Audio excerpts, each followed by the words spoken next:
ये है दिल्ली दर्पण। कम नहीं हो रहा कोरोना का कहर।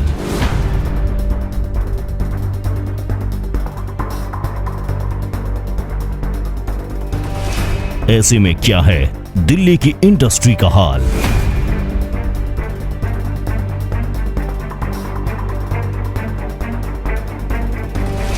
फैक्ट्रियों, मालिकों और मजदूरों का क्या है मूड।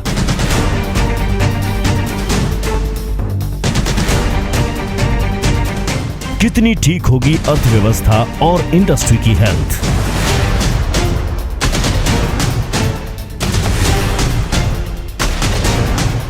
देखिए दिल्ली दर्पण टीवी पर कोरोना बनाम कारोबार। नमस्कार, मैं हूं राजेंद्र स्वामी। आप देख रहे हैं दिल्ली दर्पण टीवी। केंद्र सरकार के साथ साथ दिल्ली सरकार ने भी कुछ उद्योगों को कुछ शर्तों के साथ खोलने की अनुमति दी है और ये उम्मीद जाहिर की है कि कुछ हद तक ही सही अर्थव्यवस्था कुछ हद तक ही सही काबू में आए और कारोबार कुछ चल पाए। लेकिन क्या स्थिति है, ग्राउंड रियलिटी क्या है, ये जानने के लिए आज हम पहुंचे बवाना इंडस्ट्रियल एरिया में और इस वक्त हम खड़े हैं बवाना चैम्बर्स ऑफ इंडस्ट्रीज़ के दफ्तर के बाहर, जहां खुद चेयरमैन से जुड़े पदाधिकारी, चैम्बर से जुड़े पदाधिकारी साथ में और कुछ इंडस्ट्री से जुड़े लोग भी हैं। तो जानना चाहेंगे कि इस रियायत के बाद, शर्तों के बाद क्या स्थिति दिख रही है लोगों को, क्या कुछ कारोबार को शुरू हो पाएगा? देखिए सर, सबसे बड़ी समस्या जो आज व्यापारी भुगत रहा है वो है लेबर का पलायन। 50% से ज़्यादा लेबर पहले ही लॉकडाउन के समय में ही अपने अपने प्रदेशों में पहुंच चुकी है और जो बाकी है वो जाने को तैयार है। तो जो आज इंडस्ट्री मार झेल रही है, लेबर का ना होना सबसे बड़ा दुखदाई काम है। दूसरा, ट्रांसपोर्टेशन की दिक्कत। अभी उस आकार में, उस रूप में ट्रांसपोर्ट चालू नहीं हुआ है जैसे पहले था एक नॉर्मल स्थिति में। तो इस वजह से भी लोग फैक्ट्री खोलने में हिचकिचा रहे हैं कि आज लेबर नहीं है, ट्रांसपोर्ट नहीं है, माल अगर बनाएंगे तो जाएंगे कैसे। तीसरा, थोक के बाज़ार बंद पड़े हैं, सारे सभी रूप के बाज़ार थोक के बंद पड़े हैं। अगर आज हम फैक्ट्री चलाते भी हैं तो उन मालों को हम बेचेंगे कहाँ जो हम तैयार करे बैठे हैं। बहुत कम इंडस्ट्री ऐसी है जो एसेंशियल पे काम कर रही है और जो बना रही है वो आगे बिक पा रहा है। तो फैक्ट्री वाला आज इस सोच के अंदर है कि क्या उसे फैक्ट्री चालू करनी चाहिए या नहीं चाहिए, क्योंकि एक बहुत बड़ा संकट कम्युनिटी स्प्रेड का भी इतनी बड़ी मात्रा में फैक्ट्री चलने से कोरोना का हम लोगों पे बढ़ गया सर। तो बिल्कुल एक चुनौती है, कोरोना संकट से हम अपने आप को बचाएं या इंडस्ट्री को बचाएं, अर्थव्यवस्था को बचाएं। तो क्या सलाह आप सरकार को देना चाहेंगे इस समय कि कुछ हद तक स्थिति सामान्य की ओर हम बढ़ें? देखो सर, स्थिति सामान्य करने के लिए सबसे पहले मेरी सलाह तो सरकार को, मेरी राय जो है, जिस प्रकार से यूपी गवर्नमेंट ने 3 साल के लिए लेबर लॉ को डिसमिस कर दिया है, म्यूचुअल रिलेशनशिप के ऊपर चीज़ों को ला दी है, व्यापारियों के लिए पॉलिसीज़ सुलझ बनाई जाए ताकि वो अपने बिजनेस को इस आपातकालीन स्थिति में प्रमोट कर सकें। बिजनेस पहले ही वेंटिलेटर पे थे, आईसीयू में झूल रहे थे। कोरोना नाम का बम जो हम लोगों को फटा है, इससे उभरने में हमें बहुत बड़ा समय लगेगा। 6 से 8 महीने लॉकडाउन खुलने के बाद भी बिजनेस, व्यापार को सामान्य होने में लगेगा। एक तो सरकार कह रही है कि जो मजदूर हैं उनको आप वेतन दीजिए और कुछ शर्तें भी आपको दी गई हैं, तो कितना असर उससे पड़ेगा आपको इन सब चीज़ों से? सर, जब काम ही नहीं होगा तो लेबर को तनख्वाह कहाँ से देंगे या लेबर को पैसे कहाँ से देंगे?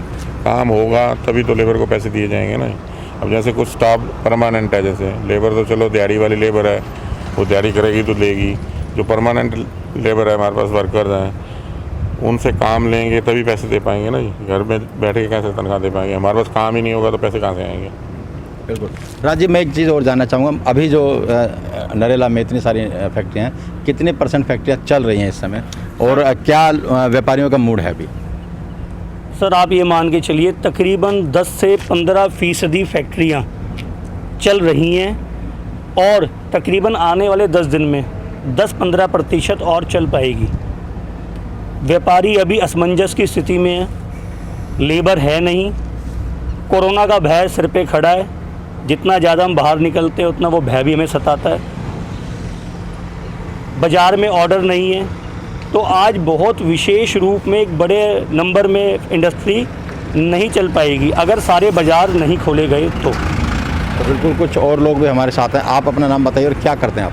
पंकज अग्रवाल, मेरी बवाना इंडस्ट्रियल एरिया में फैक्ट्री है। मैं टूल्स की मैन्युफैक्चरिंग है, फैक्ट्री चलाने का मतलब है, सरकार कहती है आप अपनी लेबर को पूरी तनख्वाह दीजिए अपना, अगर काम नहीं होगा तो आदमी जो भी अपना जिसने जो भी स्टाफ रखा हुआ है, लेबर रखी हुई है, उसको कैसे तनख्वाह देगा। और अगर वो तनख्वाह देना भी चाहता है तो इस लॉकडाउन के अंदर व्यापारी को पहले ही आगे से अपना कोई पेमेंट नहीं आ रही, एकदम सडन लॉकडाउन हो गया, सब लोगों ने पेमेंट रोक दी। अब अगर पेमेंट आएगी ही नहीं, इधर घर के खर्चे चलाने के लिए मुश्किल हो रही है, तो लेबर को अपना सैलरी कैसे दें। बड़ी मुश्किल से अपना उनको आटा दाल चावल अपना प्रोवाइड कराते हैं कि भाई हमारी इतना तो हमारा धर्म और हमारा फ़र्ज़ बनता है कि जो बच्चे हमारे साथ अपना 10-10 15-15 साल से जुड़े हुए हैं कि कम से कम उनको 3 वक्त का खाना मिल जाए। इतना तक तो कर सकता है कोई अपना व्यापारी या कोई फैक्ट्री मालिक, पर पूरी तनख्वाह किस तरह कैसे दी जाए। और देना भी चाहते हैं तो पैसे है नहीं, अपना पैसे आएंगे नहीं तो दिए कैसे जाएंगे। क्या आप लेबर की क्राइसिस को देख रहे हैं, कम है, ये बनने वाला है आगे टाइम में, और क्या सोच रही है आपकी लेबर? गांव जाना चाहती है, काम करना चाहती आदमी है, स्टाफ की स्थिति क्या है? बिल्कुल तड़पे बैठे हैं गांव जाने के लिए। वो तो ये कहते हैं कि भाई साहब आप अपना गाड़ी करवा दो, हमें पैसे भी हम खुद दे देंगे, हम चले भी जाएंगे, पर जब तक ये सीमाओं के जो बॉर्डर नहीं खुले जाएंगे लेबर यहाँ पे फंसी हुई है। और अगर लेबर चली जाएगी, जब तक ये कोरोना का संकट अपना ख़त्म नहीं होगा, लेबर वापस गाँव से नहीं आएगी। क्योंकि जो उन्होंने यहाँ पे ये 40-45 दिनों में झेला है, जो उन्होंने यहाँ पे पोजीशन देखी है, काम की अपनी, और जो लोग यहाँ से 400-400 किलोमीटर अपना पैदल गए हैं, उनको इस चीज़ का जो भय है अपने दिमाग से कि अगर हम दोबारा दिल्ली में गए तो हम फंस जाएंगे, और अगर यूपी बिहार से लेबर नहीं आएगी तो काम कैसे चलेगा। बहुत सीमित स्टाफ के साथ, मजदूरों के साथ आप कुछ प्रोडक्शन कर भी लेते हैं, तो कितना असर पड़ेगा? क्या वो सफिशिएंट बाजार की स्थिति क्या है? क्या आप उसको बेच पा रहे हैं? क्या ये ट्रेड हो पाएगा क्या? एक फैक्ट्री के लिए कोई भी चीज़ का उत्पादन करना, किसी चीज़ की मैन्युफैक्चरिंग करनी, एक चेन होती है। ये नहीं होता कि अपना मशीन चालू की तो अपना माल बन के नीचे गिरने लग गया। पहले रॉ मटेरियल आता है, उसको खोला जाता है, फिर उसकी शीट की कटिंग होती है, फिर उसकी पंचिंग होती है, फिर उसकी स्टैंपिंग होती है, फिर उसके लिए वो हैंडल लगाया जाता है, फिर उसके लिए कोरोगेटेड बॉक्सेस चाहिए। आज अगर मैं फैक्ट्री कोई आदमी चालू भी करना चाहता है, अगर सारी सुविधाएँ उसको नहीं प्राप्त होंगी, अगर डिब्बे की फैक्ट्रियाँ नहीं चालू होंगी, तो वो माल बना के डिब्बे में पैक कैसे करेगा। तो बिल्कुल एक और है हमारे साथ प्रमोद सचदेवा जी। किस तरह का आपका बिजनेस है और क्या असर इस समय पड़ रहा है? अब जो सरकार ने जो अनुमति दी है, क्या कुछ पटरी पे आने की संभावना है काम के? सर हम लोग ऑटो इंडस्ट्री से बिलोंग करते हैं, और ऑटो इंडस्ट्री आप पहले ही जानते हैं कि कितनी भारी मंदी के दौर से गुजर रही है। इस कोरोना की वजह से हम लोग बिल्कुल तहस नहस हो गए हैं। लेबर, बिजली के बिल, पीछे से सप्लाई चेन जब तक पूरी नहीं होगी और आगे तक माल नहीं जाएंगे, थोक मार्केटें नहीं खुलेंगी, ट्रांसपोर्टें नहीं खुलेंगी, बाहर के जो प्रदेश हैं उनकी थोक मंडियां नहीं खुलेंगी, वहाँ से पेमेंटों का फ्लो नहीं होगा, तब तक दिल्ली में इंडस्ट्री चालू करना बिल्कुल नामुमकिन लग रहा है अभी तक के हालात को देखते हुए।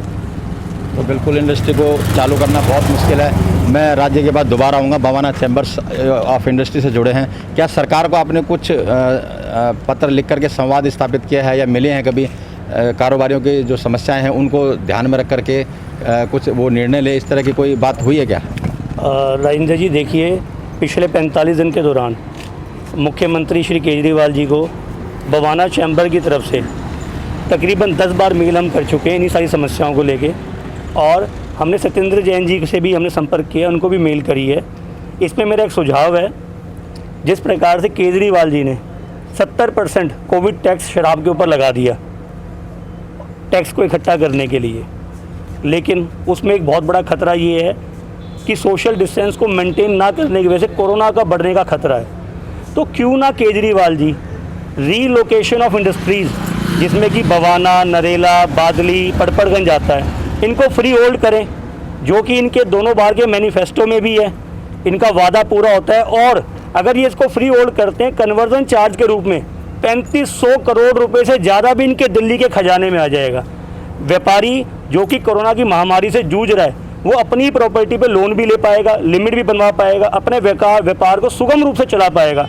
और दिल्ली सरकार जो पैसे ना होने की कमी से जूझ रही है, उनका भी मकसद पूरा होता है। 3500 करोड़ रुपए से ज़्यादा मैं वादा करता हूँ कन्वर्जन चार्ज के रूप में, अगर ये बवाना, नरेला, बादली, झिलमिल, पड़पड़गंज को फ्री होल्ड करते हैं तो 3500 करोड़ रुपए से ज़्यादा दिल्ली सरकार के खजाने में आ जाएगा।